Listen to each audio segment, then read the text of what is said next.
Hi everybody! So I managed to figure out how to get everybody in the shot tonight, although Sean's kind of getting mangled, whatever. But yes, you can actually see everybody tonight. So we have Chris Parks, my beloved Carinn, Meg, Sean, and then this Sean as well. So tonight's movie is My Chauffeur. Like they can see it from there. Okay, fine. My Chauffeur. There we go. Of course, there's been pictures of it all over the thing. So anyway, this is a movie that has a special place in the hearts of myself and Carinn. Although it also apparently had a special place in Mr. Gustafson's heart. I'm going to let him tell about that in a second. But when Carinn and I first met, we discovered there was two very quirky, relatively unknown or little-known movies. Obscure movies from the early 80s. One is Electric Dreams, which I need to track down a copy of. I got it for you for Giftmas last year. Oh, well then I just need to track down where my copy of it is. Down there. Here in the house. Yes, I remember it well. You just need to ask. The other one is the one we're watching tonight, which is My Chauffeur. So I've got a few notes tonight. I did my thing like I did last time. We don't have a Ross tonight. I think I'm going to say this much. Ross is moving away in a couple of months, and so he's spending as much time with his lovely lady as he can.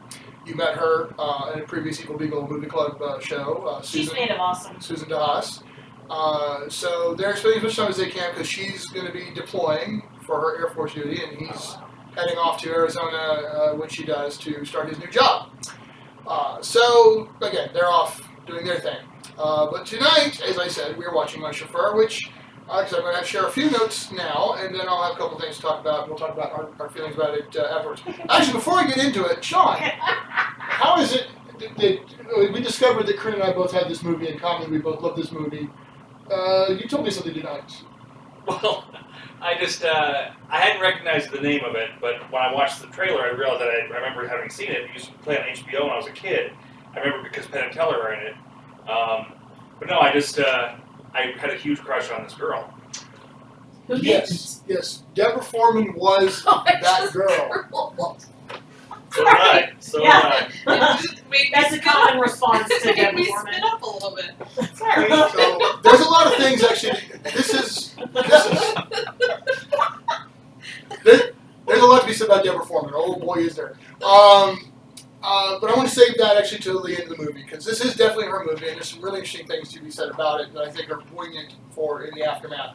I'm going to cover a few other things beforehand, though. It is Babe, isn't it? It is Babe. There are a lot of great lines out of this movie.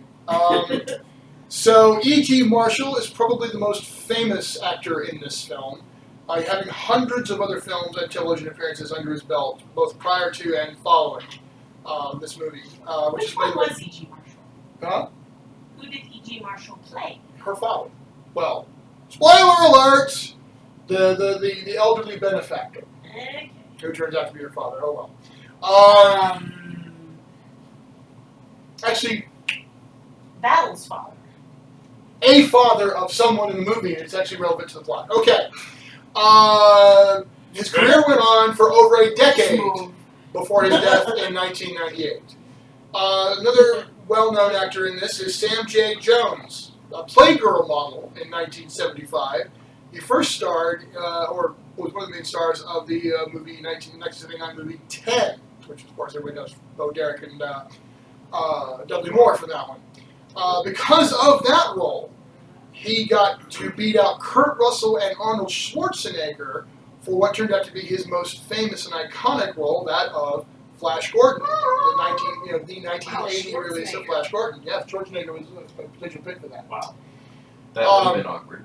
He did a lot of TV after that, mostly in guest star roles, and a few leads in short-lived scenarios or series, The Spirit and The Highwayman, notable. My Chauffeur represented his first return to film after Flash. Sorry. He didn't really have It's time for medication. much else after that.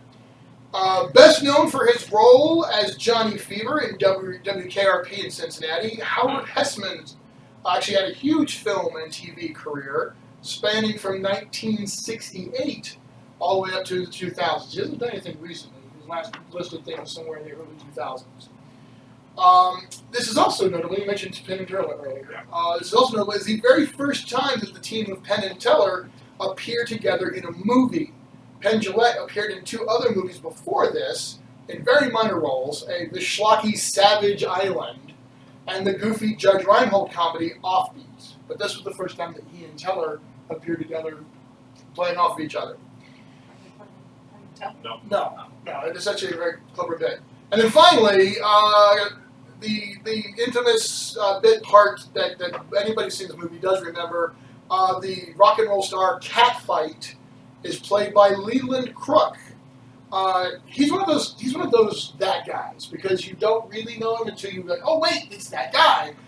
He's done a lot of work in For film. me, Jack Black was that guy forever. Right, but early work in film, TV, and on stage. And in fact, he was very well known in England for a lot of his stage work. Mostly as a character actor. He did do a lot of stuff on Star Trek DS9, Buffy the Vampire Slayer, Angel, and Charmed. So he had a career in geek television. So I might actually recognize him. And then finally, I want to say this before the movie, because this is important for us about to watch it. In some ways, the real stars of My Chauffeur are the cars.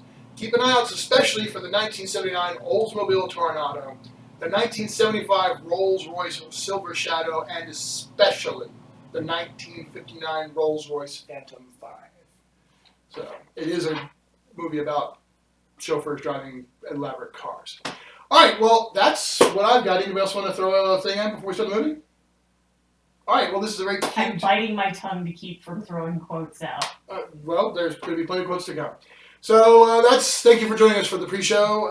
We're going to go ahead and get on with it. And the runtime on this thing is about an hour and 40 minutes, so sometime shortly before 9 we'll come back. I say 9 o'clock Mountain Time. We'll come back for the post-show. So, see you on the other side. Rolling over! Stopping streaming!